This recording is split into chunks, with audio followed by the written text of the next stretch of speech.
Hello friends, I want to talk a little bit about the headstand. In this time very many people practice yoga and a lot of people also practice the headstand. They learn the headstand from different teachers and some of them obviously don't know that this position is a very heavy practice. According to yoga, it's the most important practice that exists. It's like a combination of asana, mudra, and even including the movement of prana in the body. And it is said in the Yoga Shastra that the headstand should be learned from somebody who has experience and who knows about prana. It should not be learned by people who only learned from bad teachers or from books. So I think it's time that I try to show you exactly how the headstand should be done. In internet you find these like chairs in which people put their head to make the headstand, which is absolutely not healthy to use such instruments because it comes from the general mistake that people think by making the blood flow in large quantities into the head, into the skull, that this is creating a good health and that they will live longer and so on, will become smarter and more intelligent by filling the head with a lot of blood. This is not what the headstand is all about. The headstand, according to yoga, is a method to make prana move to the lower parts of the body by inverting the body, by having the bottom on top and the head on the bottom. You are making the prana inside the body move up to the bottom, to the Muladhara, activate this chakra, activate the lower parts of the body, the legs, the feet and so on. And this is of course increasing the energies in these parts, and the head will start to profit from it. The head will become calmer, the confidence will come and such things. So it's absolutely not about making a lot of blood move in the air. It's in fact a method that should be done in a way that the blood flow in the head is very much under control. I will give you the example of Urdhva Sarvangasana, as it is called, the upward all parts of the body pose, which some people mistakenly name Viparita Karani. This is already also something which shows exactly the same which should be done in the headstand. When you do Viparita Karani, when you do Urdhva Sarvangasana, you are laying on the ground and then you are straightening the legs up.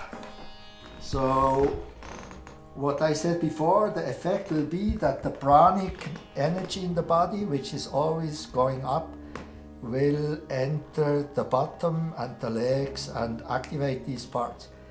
And as you can see from the position, I lay on the neck and perform a very strong throat lock, Jalandhara Bandha. This means that part of the blood vessels into the head are blocked and only parts in the neck are supplying blood to the head, which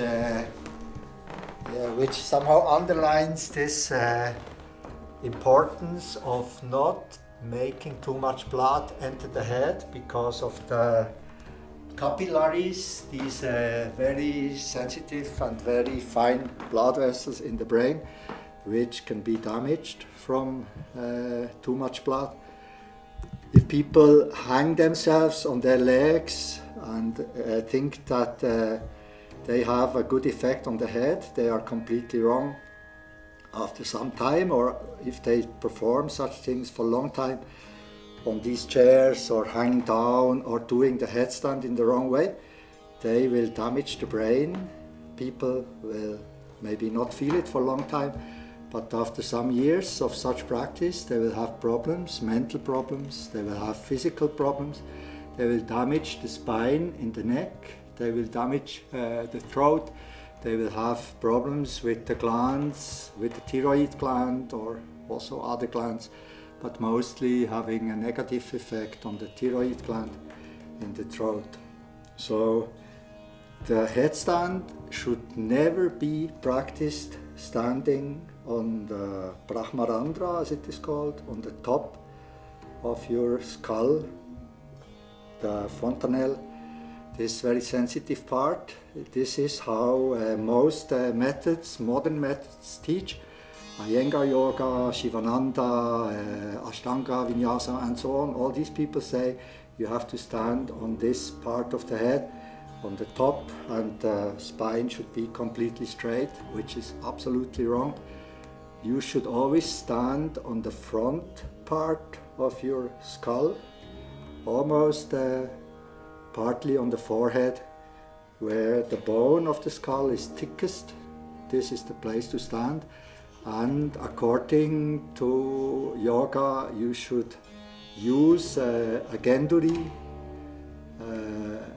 a cloth that is used by the yogis to protect the skull from too much pressure and to create a very strong neck lock in the headstand. In Urdhva Sarvangasana, it's the throat lock which is important. In the headstand, it's the neck lock to the opposite side which is important. So, to perform the correct headstand, you take a so-called lungi, it's a loincloth used in India as a kind of garment. It can be used for different things, mostly as like some kind of skirt.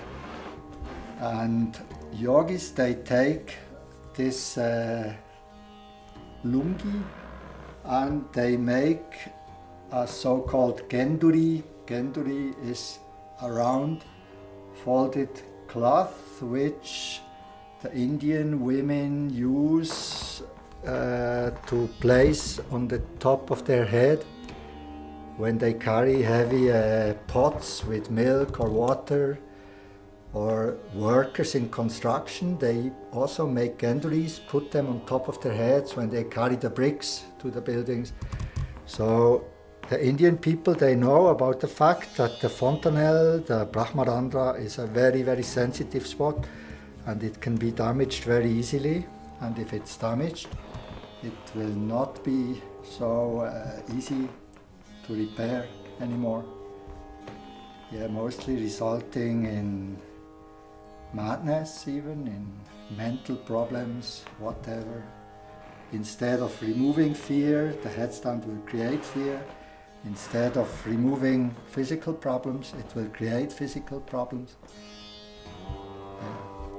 Okay, you roll this lungi and make, as I said, a genduri, this round cloth. This genduri should be placed on the ground. Then, as I said, you should, of course, not stand here in the back of your head. It would not be possible or very uncomfortable. You should never stand on the Brahmarandra, which would be very harmful. You should always stand on the part of the forehead which you can measure with your hands. You place the thumbs to the nostrils, you put the hands together like in prayer, and then you move up with the hands, and exactly where the fingers are touching the forehead, you are putting the head on this spot on the genduri. So you put this genduri on the ground, you put your forehead on the ground inside the genduri as nicely as possible. Then you fold your hands tightly around the genduri. You hold the skull with your thumbs. Place the skull nicely into the hands and on the genduri. If you are not sure about the distance of the elbows, you can also measure this by holding one arm with one hand, which if the distance is exactly the forearm, then you can be sure that the triangle that you make with your arms is precise and precisely what you need for a headstand.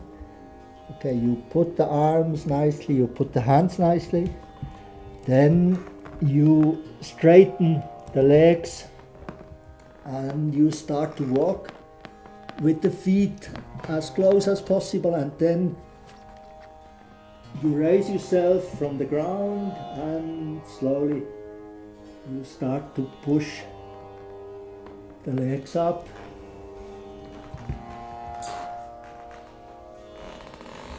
Stand like this. There you can move the legs as it is said in the Hathayoga Pradipika. The legs can be moved in different ways. It's something that you can find out by doing movements, whatever you want, somehow is possible. In the beginning it's most important just to find a nice balance and to be able to stand easily like this. If you want to come down, you slowly lower one leg, put the foot on the ground, then the other leg, then immediately after the headstand you stand up. It's very important you put your arms straight up and you open and close your fist 10 times as strongly as you can, and then you massage the body from the feet up to the bottom, then maybe chest, the arms, just like a light massage. And then after having done this, you are laying down again and you have to stay in Shavasana for the same amount of time which you are standing on the head.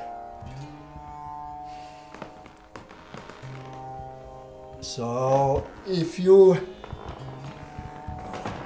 have been performing the headstand, let's say for 5 minutes, then after the headstand you come down, you stand up, you do the movement with the hands, you massage the body always from the feet up to the head quickly, then you lay down, and it's best to stay in Shavasana for also 5 minutes. This movement of the hands, to stretch the arms and move the hands, it's about prana in the body.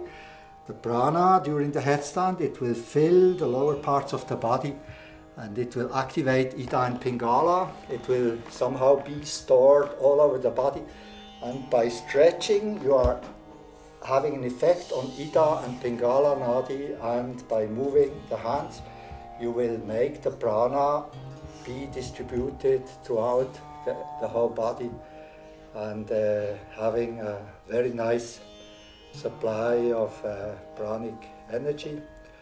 And the massage also is a method to have an effect on the flow of blood, to slow down the flow of blood in the body.